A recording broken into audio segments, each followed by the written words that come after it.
الفاتحة.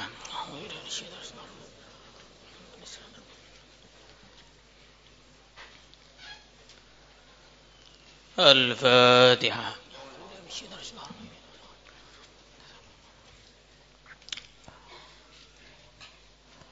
الفاتحة.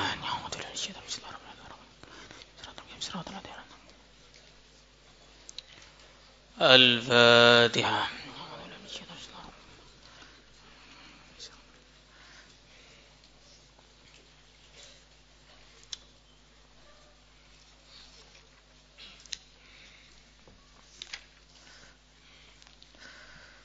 بسم الله الرحمن الرحيم.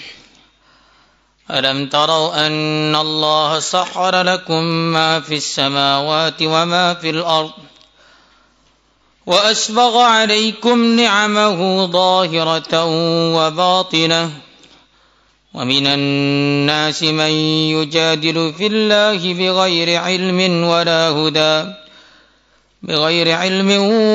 هدى ولا كتاب منير. وإذا قيل لهم اتبعوا ما أنزل الله قالوا بل نتبع ما وجدنا عليه آباءنا أولو كان الشيطان يدعوهم إلى عذاب السعير. Alam tarau, tidaklah kalian semua melihat, anna Allah, sungguhnya Allah, sakhara telah menundukkan lakum bagi kalian, ma fis samawati, apa-apa yang ada di langit-langit, wa ma, dan apa-apa fil ardi, yang ada di dalam bumi. Wa asbagha, dan Allah menyempurnakan alaikum, atas kalian semua, ni'amahu, ni'mat-ni'matnya, zahiratan, yang zahir, wa batinatan, dan yang batin, zahiratan yang tampak, wa batinatan yang tidak tampak. Wa minan nasi, dan ada di antara manusia, man, orang, yujadilu, yang dia mendebat, fillahi, dalam keagungan Allah, bighairi ilmin, tanpa ada ilmu, wala hudan, tanpa petunjuk, wala kitabin munir, tanpa kitab yang memberikan cahaya. Wa idza qila lahum, apabila dikatakan kepada mereka, ittabi'u, ikutilah ma anzalallah, apa yang diturunkan oleh Allah. Qalu, mereka mengatakan, bal nattabi'u, bahkan kami akan mengikuti, ma, agama, wajadna, yang kami temukan, alaihi, atas perkara tersebut, aba'ana, nenek moyang kami. Awalau kana syaitanu, apakah mereka akan tetap mengikuti ayah-ayah mereka, sedangkan setan yad'uhum, telah mengajak mereka, ila adabis sa'ir, kepada neraka yang menyala-nyala. Jadi di sini Allah Subhanahu wa taala menjelaskan kepada kita nikmat-nikmat yang Allah berikan kepada kita semua. Nikmat yang Allah berikan kepada umat manusia, yang semua itu kasat mata, bisa dilihat, bisa didengar, bisa dirasakan bagi orang-orang yang mau merenunginya. Karena walaupun matahari begitu terang, kalau mata seseorang itu buta, maka enggak akan tampak cahaya matahari. Begitu juga walaupun tanda-tanda keagungan Allah itu begitu banyak, kalau hatinya buta, maka tidak bisa memahaminya. Fa innaha la ta'mal absar walakin ta'mal qulubul lati fis sudur. Maka Allah menjelaskan, alam tarau anna Allah sahara lakum ma fis samawat, Allah menundukkan kepada kita benda-benda yang ada di langit,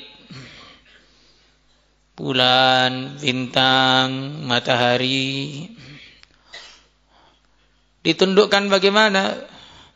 Ditundukkan dengan bentuk mereka selalu berjalan di garis edarnya sehingga bermanfaat untuk kita semua. Yang mana seandainya matahari atau bulan atau bintang-bintang itu bergeser dari garis edarnya, yang pertama akan terjadi tabrakan, yang kedua kalinya akan terjadi kesemrawutan di alam semesta ini. Ditundukkan bagi kita, mereka berjalan di garis edarnya.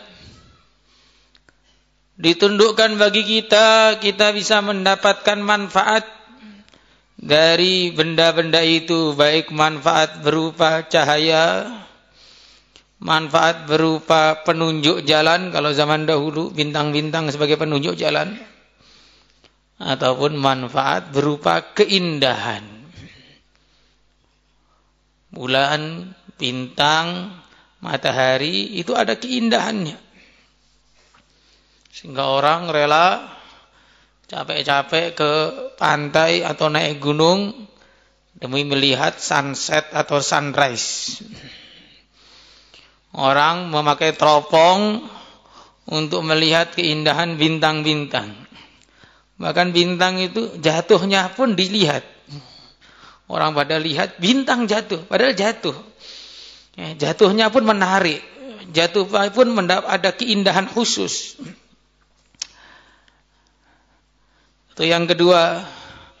Yang ketiga, ditundukkan kepada kita sehingga dengan adanya peredaran matahari, peredaran bulan, peredaran bintang-bintang, dengan pengaturannya yang begitu rumit itu, akhirnya terjadilah pergantian musim, dari musim panas menjadi musim dingin, menjadi musim semi, menjadi musim gugur, atau musim kemarau, musim hujan.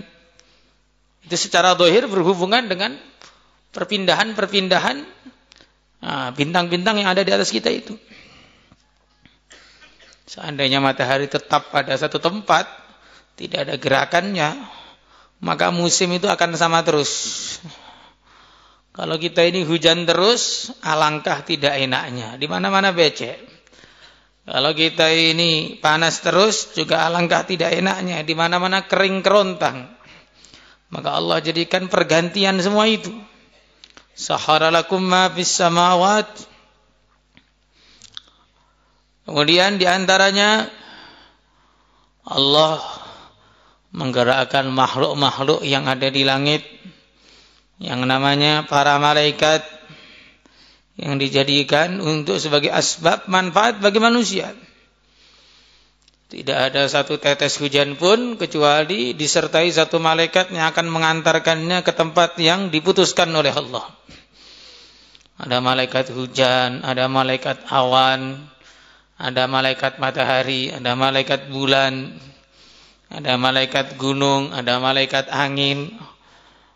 Kalau kita lihat ceritanya Balukia di Israiliyat itu, maka dia ketemu malaikat-malaikat yang aneh-aneh. Ada malaikat yang ngurus hewan buas, ada malaikat yang ngurus binatang ternak, dan seterusnya, dan seterusnya.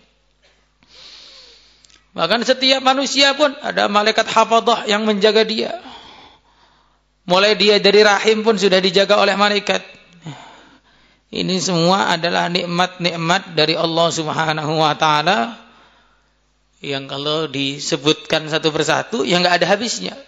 Walau annama fil ardi min syajaratin aqlam wal bahru yamudduhu min ba'di sab'atu abhurin ma nafidat kalimatullah. Wasahhara lakum ma fis samawati wa ma fil ard.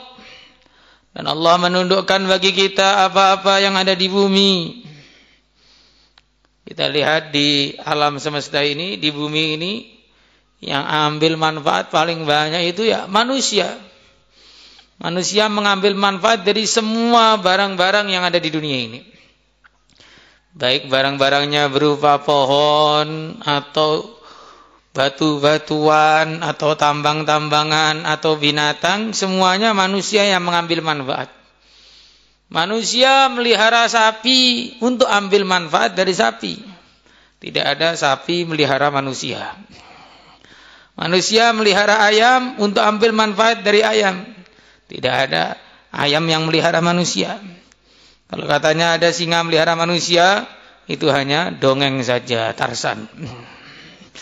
Yang dipercaya oleh orang-orang yang otaknya ketinggalan. Ya, jadi Masya Allah, Allah mudahkan semua hal di alam semesta ini untuk manusia. Baik yang di langit maupun di bumi. Binatang-binatang yang ukurannya jauh lebih besar dari manusia dijadikan tunduk kepada manusia. Gajah yang begitu besar bisa ditarik oleh anak kecil. Bisa ditunggangi, bisa buat mainan. Padahal dia begitu besar.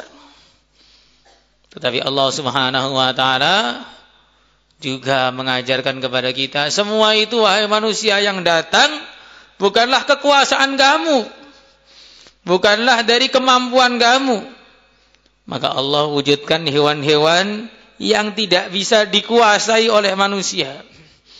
Sama-sama keledai, ada keledai himar wahsi, ada himar ahli. Bentuknya sama persis. Yang satu begitu nurut, ditarik ke sana kemari, mau saja. Yang satu setiap ditunggangi langsung dilempar orang di atasnya. Bentuknya sama persis, mukanya juga sama. Bahkan kalau kita nggak kenal nggak bisa bedakan.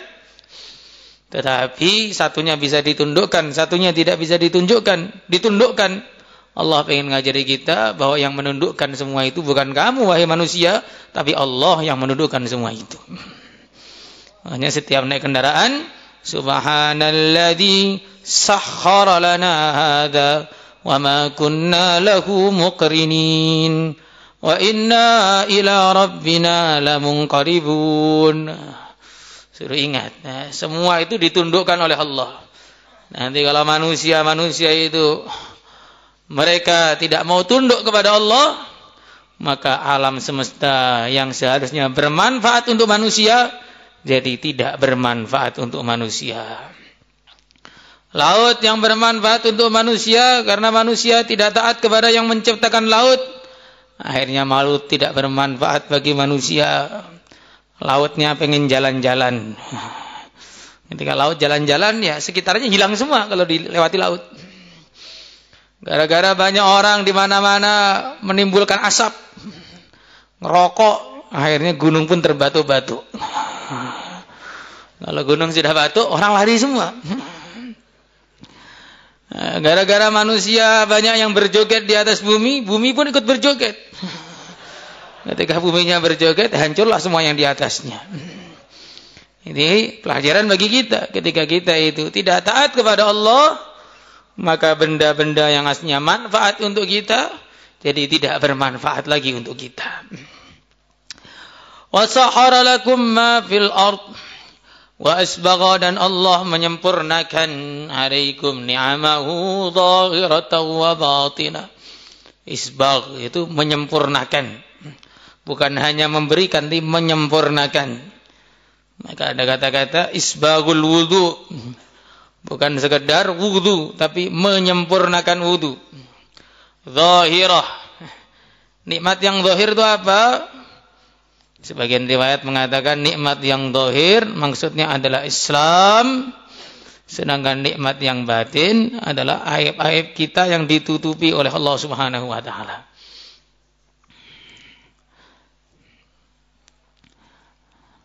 Sebagian mengatakan nikmat yang zahir adalah fisik yang kuat, badan yang sehat, ya, adanya harta yang cukup, bisa mengamalkan agama dengan baik. Sedangkan nikmat batin itu rasa tenang. Nikmat batin yakin kepada Allah. Nikmat batin cinta kepada Allah. Itu nikmat batin. Maka baik nikmat zahir maupun nikmat batin sudah Allah berikan kepada kita. Yang paling penting bagaimana kita mensyukurinya. Insyaallah semuanya. Sehingga nikmat itu semua dijaga oleh Allah Subhanahu wa taala.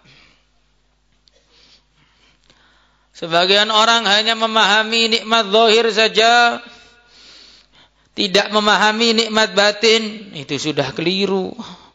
Sebagian lagi bukan hanya tidak memahami nikmat batin, nikmat zahir pun dia tidak bisa memahaminya.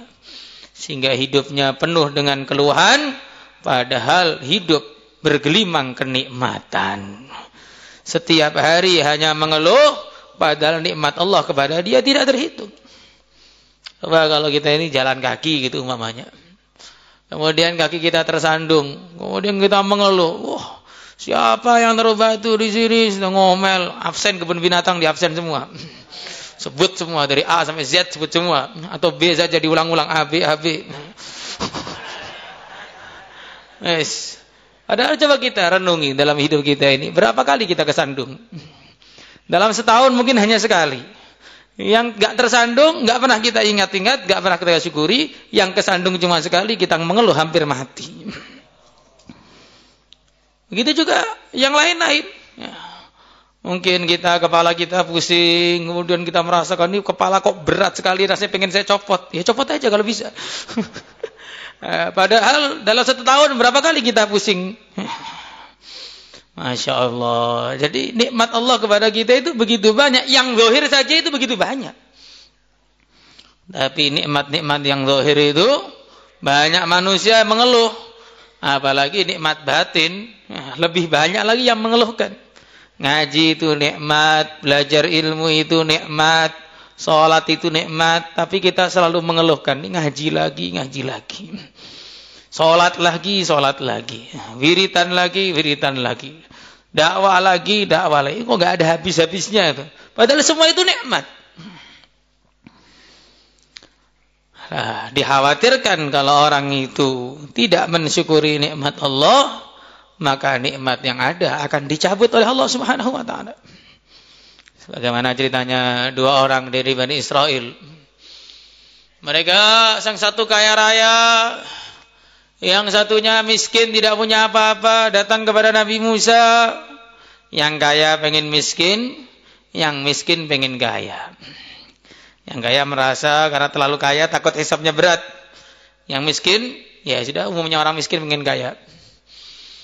Maka Nabi Musa diberi wahyu oleh Allah, suruh menyampaikan kepada mereka berdua. Maka Nabi Musa datang kepada orang yang kaya itu. Wahai orang kaya, kalau pengen kekayaanmu berkurang, berhentilah bersyukur kepada Allah.